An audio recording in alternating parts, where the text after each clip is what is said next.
দুইটা কথা বলবো, সবার জন্য না।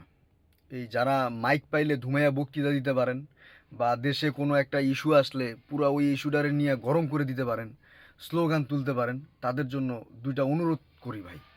এই মাইলস্টোনের যে ঘটনাটা ঘটছে, এটা কষ্টদায়ক, হৃদয় বিদারক এবং একদম মানে ক্ষত হয়ে যাওয়ার মতো কষ্ট। যে ছোট ছোট মাসুম বাচ্চাগুলো কি কষ্টটাই না পাচ্ছে বিভিন্ন হাসপাতালে। এই সময়টা আপনারা ভাই, এই অমুক বাহিনী ভালো না, তমুক বাহিনী কাজ করতেছে না, এই আপনার প্লেনের কারিগর পর্যন্ত খুঁজতেছেন। ভাই এখন তো আপনার প্লেনের কারিগর খোঁজার সময় না।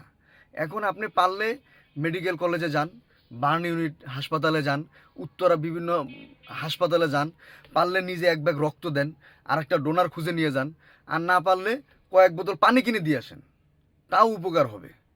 এবং এইটার সোয়াব আপনি সারা জীবন পাইতে থাকবেন।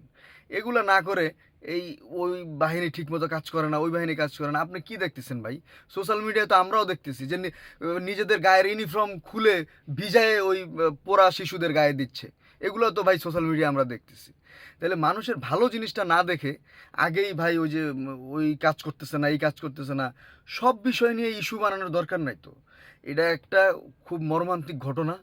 পারলে যায় ওই দুইটা শিশুর পানি বোতল কিনে দেন, বা এক এক ব্যাগ রক্তের ব্যবস্থা বহু মানুষ দিচ্ছে তো ভাই। অনেক মানুষ রক্ত দিচ্ছে, অনেক মানুষ লোক নিয়ে যাচ্ছে, বাস ভাড়া করে লোক নিয়ে যাচ্ছে রক্ত দেওয়ার জন্য। আর আপনারা এখানে স্লোগান তুলতেছেন। এগুলা বাদ দিয়ে পারলে একটু উপকার করেন ভাই। স্লোগান তোলার এখন সময় না। যখন পরিস্থিতি ঠিক হয়ে যাবে তখন আবার প্লেনের কারিগর খুঁজেন। ভালো থাকবেন।